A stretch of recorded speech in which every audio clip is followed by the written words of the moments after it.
Lead your journey into Cabernet Sauvignon magnificence.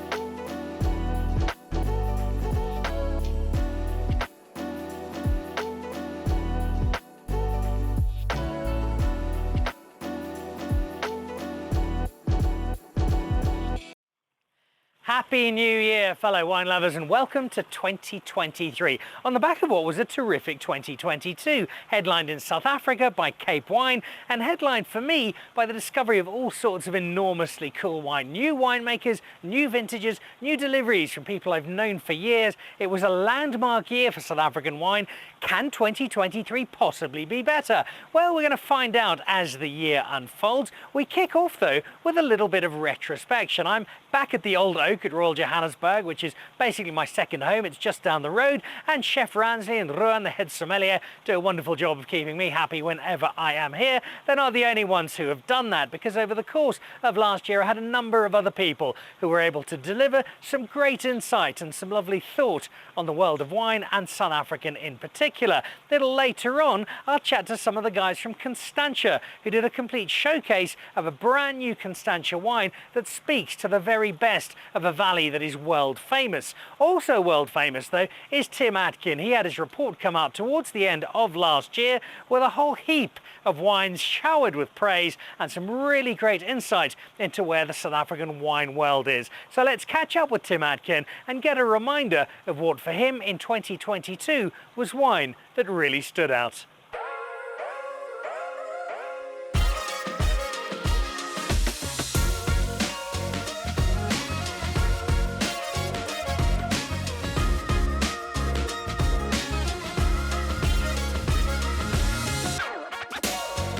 There are few more anticipated events than this. The Tim Atkin report for South Africa came out this week. Last night he was in Cape Town tasting every single 95-point plus wine. That's 195 wines. Today it's Johannesburg's turn, and in the Strauss headquarters behind me, every single wine in that category. This is as good as a South African wine tasting gets.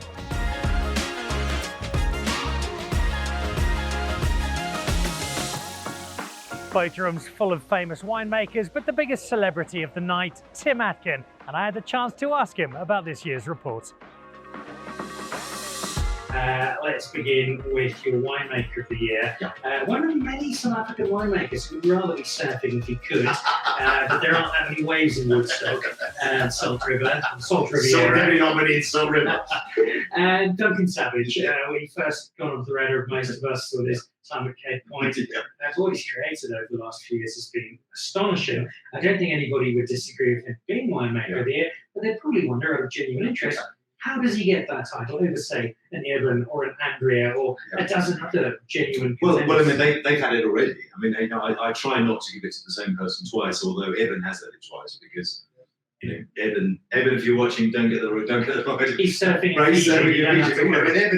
Evan is the most amazing winemaker ever to come out of this country, and so Evan and Paul, obviously, who helps him, Paul Chauvelin, you know, they're both amazing winemakers, and the other people you mentioned have also won it. You know, Peter Allen won it last year, Chris Alheitz won it, Andrew Molyneux's won it with Chris Molyneux. I gave it to both of them. I don't have a perfect recall of all the people who won it, but that's probably most of them. I just thought that when I tasted Duncan's wines this year, you know, he moved to Salt River, and it's quite a bold move. I mean, any South Africans watching who've been to Salt River will know it's quite edgy. You know, it's you know, you're kind of looking over your shoulder a bit as you knock on the door and go in there. It's very urban. And I thought it was a brave move going there. And also, you know, he had a job for life at Cape Point in a way, and he'd been very successful there. And he could have just gone on doing that, but he went out and did his own thing. And I was lucky enough to taste the first vintages he did in 2013. I think it was the 11 red and the 12 white that he released in 13. And right from the start, I thought Duncan's doing really good stuff. And I think the range just got better and better and better and better. And this year, I really felt he'd kind of grown into the premises in Salt River. He'd kind of taken possession of them. And I just thought it was a brilliant lineup of wines. And they're always very, very good, with, you know, 2 or 3 unbelievable highlights. But this year, I thought the whole range was very strong. The top 2 in terms of points, your best trade, your best wine, 100s this year, but 99 for Columella. So, yeah, that's a failure for Evan. So, I quit winemaking, Evan, just go back to surfing. And 99 points for a wine that I've been drinking quite a lot of over the last few years. We've seen quietly the rise of Semillon, and particularly bush vine Semillon in that, or old vine Semillon in that Franche area. The Columella won't surprise people. I think Semillon might have surprised one or two people in terms of which white wine would come out on top. Tell us a little bit about these two. That was amazing wine. And funny enough, the first thing I did last night was when I got into the tasting, I thought, I'm going to taste it again. Because sometimes, you give hard scores to things and you just get one shot at it. And I thought, well, I'm going to taste it again. And I thank God for that. It's brilliant, right? So the winning wine was Bougainville Semillon. And, old Franche vineyards. I mean, I think they use 2 sites, but they're certainly using quite a bit from La Colline, maybe even 3 sites now, as well as stuff from their own farm. And Gottfried Mocker, who's been there probably 5 years now, who was the winemaker at Chamonix. And one year he won Best White in my report for a Chamonix Reserve Chardonnay. So he's no stranger to the White Wine of the Year. And it was one of those things that came out of left field. But I always like the Semillon. It nearly always gets 95 points or so, or 94. And it's a very, very good Semillon. This year I just thought, wow. I mean, this is just this is the best wine I've tasted this year, certainly from South Africa, and probably from anything I've tasted this year. And he just nailed it, and it actually changed the style. So, I think if you're used to the previous style where it's also a little bit of muscat at 3%, that was a bit more noticeable in the past. It was also a little bit fatter. I mean, Semillon's not particularly fat as a grape, but it was a little bit broader, a bit more textured, a little bit more kind of wet, woolly. That character you get when you go out in the rain and you've been wearing an Aran sweatshirt and you smell it and it's a bit wet wool. It was a bit like that, almost a bit like Loire Valley Chenin Blanc like. This year, it smells like an incredible white Burgundy. I mean, if somebody gave it to you and said, what do you think of this? I'd smell it and I'd say Coche Jury or something like that, except at, a tenth of the price, of course, until this report comes out, obviously, and then it goes up. I don't know. And I just thought, wouldn't it be great to give it to a Semillon? That White Wine of the Year has never been a Semillon. It's often been a Chenin, obviously, because Chenin is South Africa's best red grape, white grape, sorry. And so I think people were expecting a Chenin. There's always a bit of speculation beforehand about what would be White Wine of the Year. And I think probably nobody saw that coming.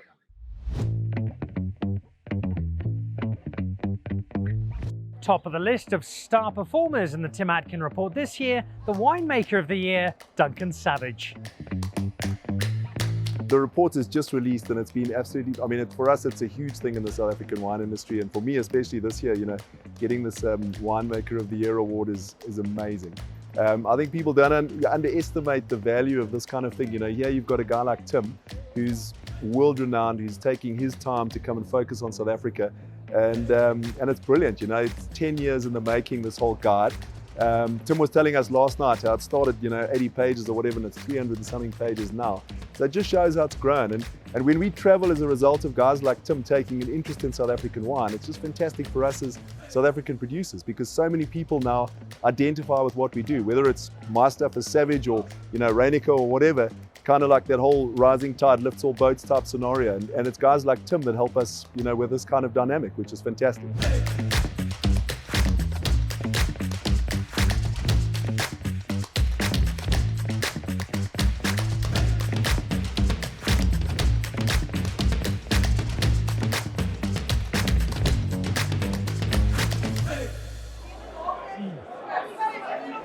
So it's an absolute riot here. There are hundreds of people having loads of fun drinking wine. We're going to try and beat the noise because I have an important point to give you.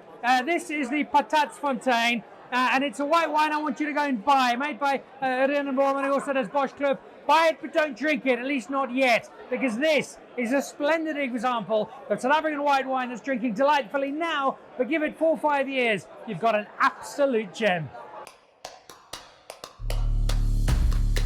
So no 100-point wines this year from Tim Atkin, but a 100-point wine from Greg Sherwood, 98 points from Tim, his dessert wine of the year, the Olelese number 3 from the Molyneux. This is liquid gold.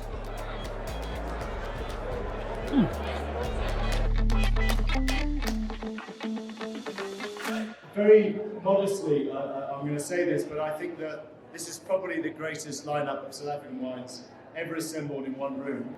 This is the 10th report I've written. I wrote the first one in 2013, and when I finished it, It ran to 80 pages and there were 700 wines in there. And I thought, God, I'm not sure if I can do this every year.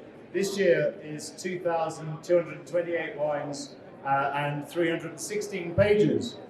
If you haven't downloaded it, and I'm sorry if my website crashed this morning at 10 a.m. because so many people were trying to download it, it's now available to download. And one of the things I chatted to at some length with Tim over the 3 or 4 hours we caught up was a grape that is in a state of flux, a grape that has changed a lot in South Africa over the last few years, and particularly in 2022, and that is Pinotage, where the older style, that bigger, heavier, old school sense of Pinotage, a sense that the world is largely familiar with, has now got a far broader sense of interpretation. We're seeing the Cinsault and the Pinot Noir roots come through in a lighter, gentler, softer expression of a grape that is finding a lot of favour. And I think Pinotage is going to be a wine we're going to see even more of in 2023. I've got some here, the old oak Pinotage that comes from L'Avenir. That sits somewhere in the middle. It's not a super light wine, but it's also not something that's really big and strong. It's got a nice middle of the road feel, so it's still got a power and intensity of fruit, but it also sits relatively lightly on the palate. It's that nice mix. And so Pinotage, where it didn't always have the best of names and the best of responses, I think is now in a really interesting space, and it's giving our winemakers a huge amount of fun to explore and develop and come up with wine that suits both their own particular preference, but also the terroir and the conditions from which that wine emerges. And it's conditions and terroir that dictate the signature of particular wine regions. And in the case of Constantia, it's very much the Sauvignon Blanc. But not only that, because Sauvignon Blanc together with Semillon create that white Bordeaux blend, which Constantia is now claiming as its own and calling it the Constantia White Blend. And what they do in Constantia is all get together as winemakers, have a vast amount of fun, probably have a few bottles themselves, and come up with something that they feel is the ideal expression of Constantia as a whole. It's a fascinating project. It's one they clearly enjoy doing, and the results, well, have a look for yourself.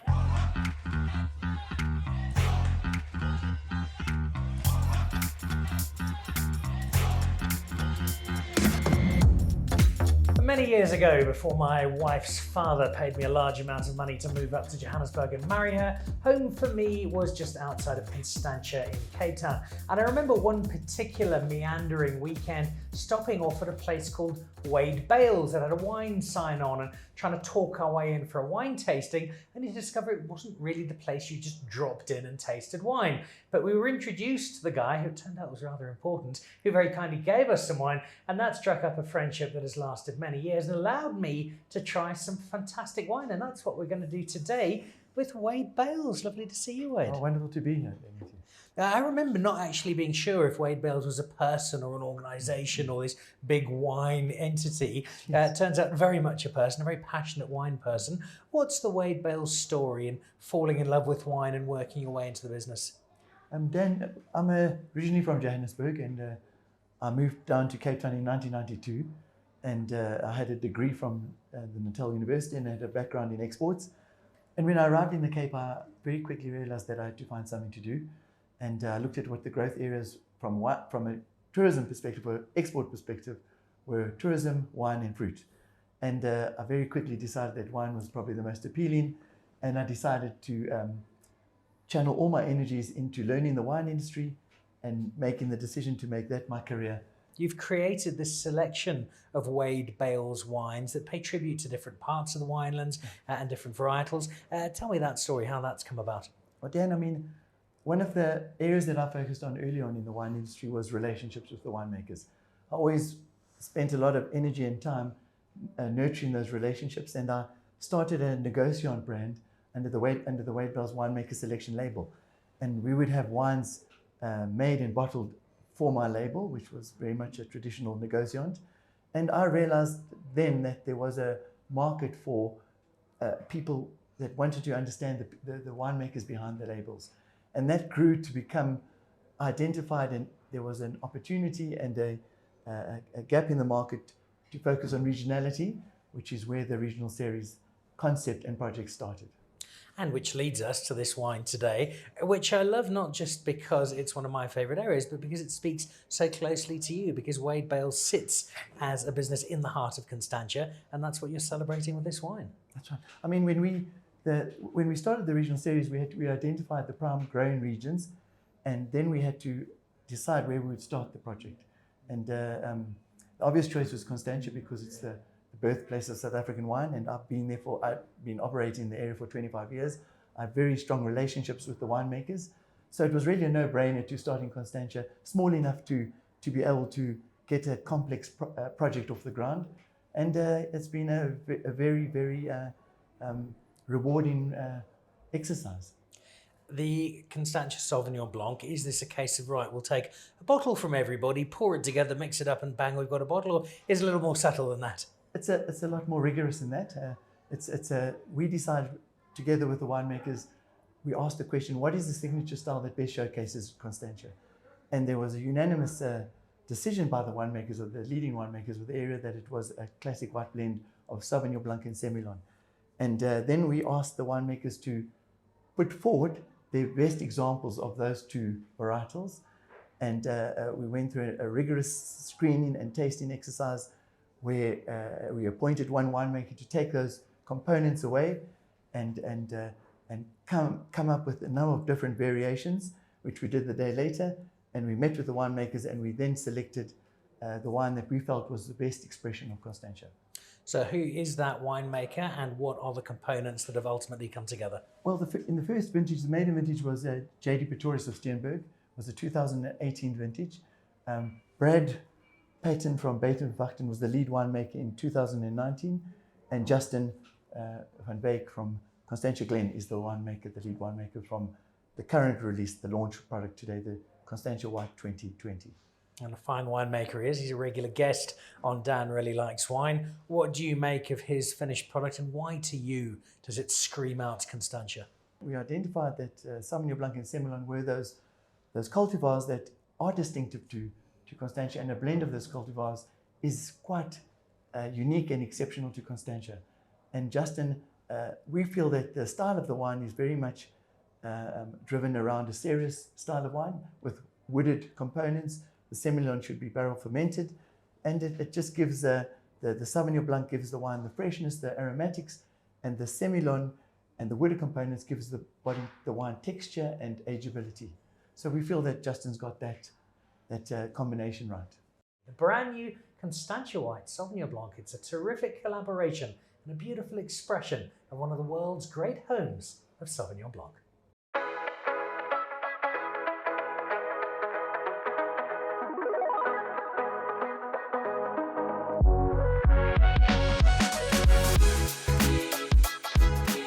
White trees, it's amazing. I've been in the Constantia Valley for 22 years. I'm a great Sauvignon fan, Sauvignon is what we do in the valley. But we've, at Constantia, we've played around with just adding an extra layer to it, a bit of barrel fermentation, a bit of blending, just small scale, barrel here, barrel there. Just sort of add another layer and just sort of adding a different dimension. Sauvignon is a big variety. It's the biggest bottle of white wine in South Africa. So there's a lot of competition. There's a lot of Sauvignon on the market. So you always try to just sort of upscale it and just sort of try to do something different. So I've been a big fan of Sauvignon and trying to do something interesting and something new with Sauvignon. So we've started with experimentation, for Constantia specifically, around about 0203, with adding another layer to it, and released a commercial blend in 2007. So I was really excited when Wade introduced this project about 4 or 5 years ago, or started talking about this concept.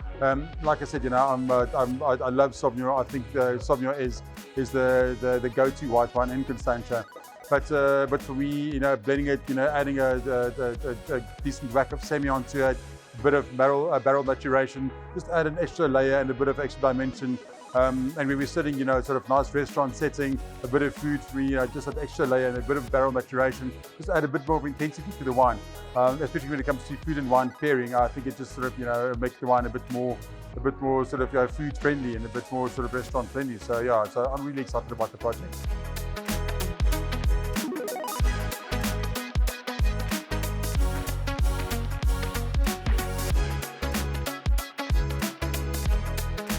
I think it's a wonderful concept. It's a great opportunity for Constantia to represent what we can do together as a collective.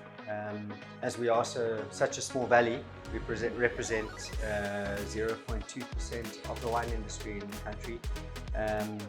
We can come together at one table, sit down, discuss something, taste a few wines together and put something good together. And like with Wade, when he came to us with this project, it was a great opportunity for us to sit down as colleagues and friends and also say, okay, these are our best batches. Nobody's going to put anything forward to shortfall the wine. We're obviously all putting our names behind this wine, and yeah, I think really it's a great thing for Constantia.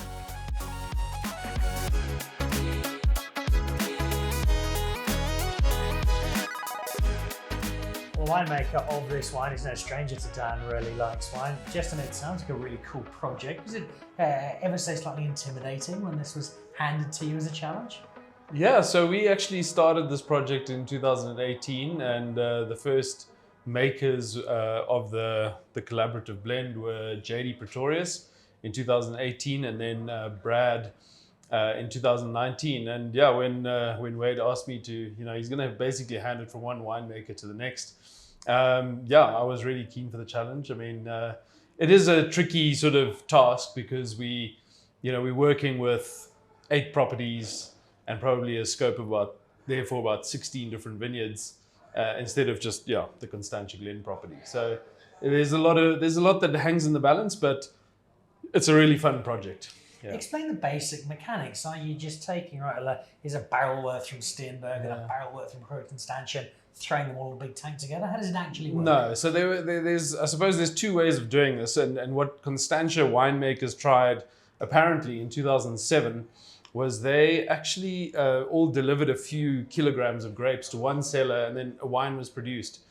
That never really works out because obviously all the grapes have to be picked on the same day. So what we do, and when Wade actually started his regional series, he approached us. We were the first to produce a wine of his regional series. We obviously first decided it has to be a Constantia white blend, Sauvignon Blanc Semillon.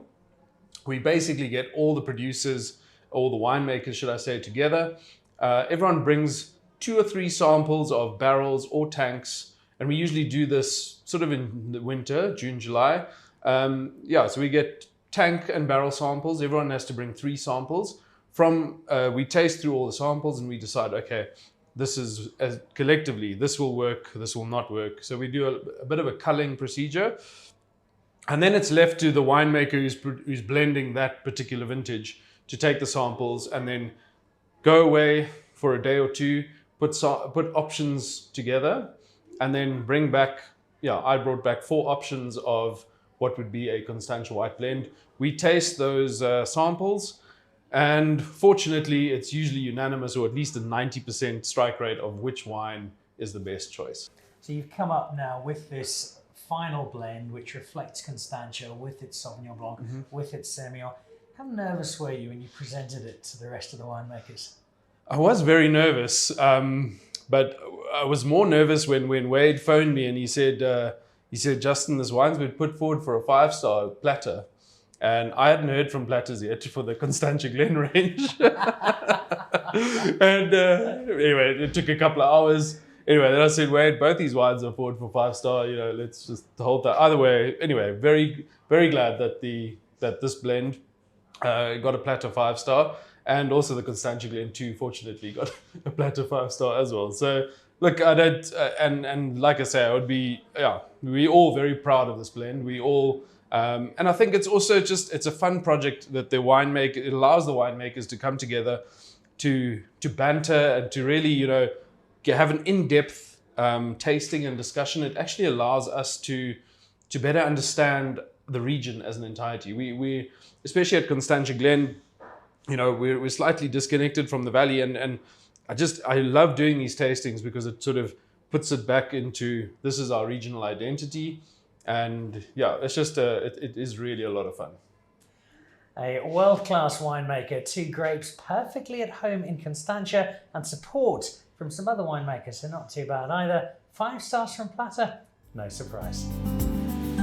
From Justin and Meg to Bulla and Matt, I love seeing a winemaking community come together like Constantia has done with this project. Camaraderie is pretty big across the winelands, but what Constantia have done here is something unique, it's something special, and it's reflective of something they really are rather good at. If you like your Sauvignon Blanc, do try this. That ridge of Semillon just gives it a bit more depth, gives it a little extra oomph, and it's a wine that is not just something delightful, but also something that Constantia really is making a trademark. Also a trademark, the golf courses here at Royal Johannesburg, the west over that side, the east over that side, and this is a bit of a dangerous place to be playing golf because Chris Bentley, the CEO, is out on the course. He's a dreadful golfer. I'm in a lot of danger standing here. So I'm going to disappear back into the Old Oak, which was my pick of my restaurant finds for 2022. Ransley and Rouen delivering a wonderful experience, as did Tim Atkin a little earlier on the show. So thank you to Tim, thanks to the team at Constantia, and thanks to the team at Old Oak. I'll see you back again next week. Goodbye.